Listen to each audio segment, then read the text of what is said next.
अशा संदर्भातला नियमही नाही आहे. आपण जर GR मध्ये बघितलं तर 2.5 लाखापेक्षा कमी उत्पन्न असणारे, रेशन कार्ड त्यांचं पिवळं किंवा केशरी किंवा उत्पन्नाचा दाखला असणारे, अशी सगळी स्क्रुटिनी होऊन आम्ही सुरुवातीपासून एक गोष्ट म्हणत आलो की 2.5 कोटीपर्यंत लाभार्थी हे मॅक्सिमम असू शकतात. आणि त्या पद्धतीनं जर आपण बघितलं तर रजिस्ट्रेशनमध्ये सुद्धा आम्ही शेवटचं डीबीटी 9 ऑक्टोबरला ज्यावेळेला केलं त्यावेळेला 2,34,00,000 महिलांना आम्ही डीबीटी केलेलं होतं. म्हणजे साधारणपणे त्या आकड्याच्या आपण जवळपास आहोत. त्यामुळे त्या पद्धतीनं आपण हे केलेलं आहे. मला वाटतं मुख्यमंत्री मोदयांनी ज्यावेळेला शपथ घेतली त्या दिवशी सुद्धा पत्रकारांसोबत संवाद साधताना काही वर्तमानपत्र आणि पत्रकारांनी त्या संदर्भातली त्यांना विचारणा करण्यात आली.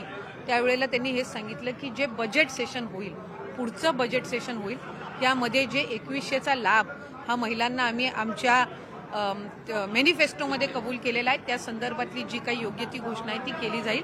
आत्ता 1500चा लाभ आहे आणि जे लाभार्थी आहेत, जे व्हेरीफाईड झालेले आहेत, ज्यांना गेल्या महिन्यांपासून लाभ मिळत आहे, त्या पद्धतीनं त्यांना मिळत राहील. एकूणच या योजनेसंदर्भात विरोधक आता पुन्हा एकदा आक्रमक होताना बघायला मिळतात, टीका टिप्पणी करताना बघतायत की आता निवडणुका झाल्यात, आता या संदर्भात अनेक खरं तर नियम जे आहेत ते लागू करण्यात येतील अशा संदर्भातले आरोप होतात. एक तर विरोधकांनी सुरुवातीपासूनच या योजनेवर टीका केली. ज्या वेळेला 28 जून रोजी ही योजना जाहीर झाली त्यावेळेला सुद्धा त्याच्यावर टीका करण्यात आली.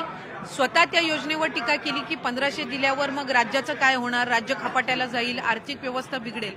आणि त्यांच्या मॅनिफेस्टोमध्ये निवडणुकीला ते 3,000 महिलांना देणार दर महिन्याला, अशा पद्धतीची एक खोटी घोषणा करण्यात आली. महिलांनी, लाडक्या बहिणींनी 3 लाडक्या भावांना साथ दिली आणि जे जे त्यांच्यासाठी योग्य पद्धतीचे निर्णय किंवा लोकउपयोगी योजना राबवलेल्या आहेत त्यांच्या पाठीशी ते उभे राहिल्या. त्यामुळे आता विरोधक काय बोलतात याला फारसं काही महत्त्व राहिलेलं नाही, आमच्यामध्येही राहिलेलं नाही आणि लाडक्या बहिणींमध्येही राहिलेलं नाही. थँक्यू.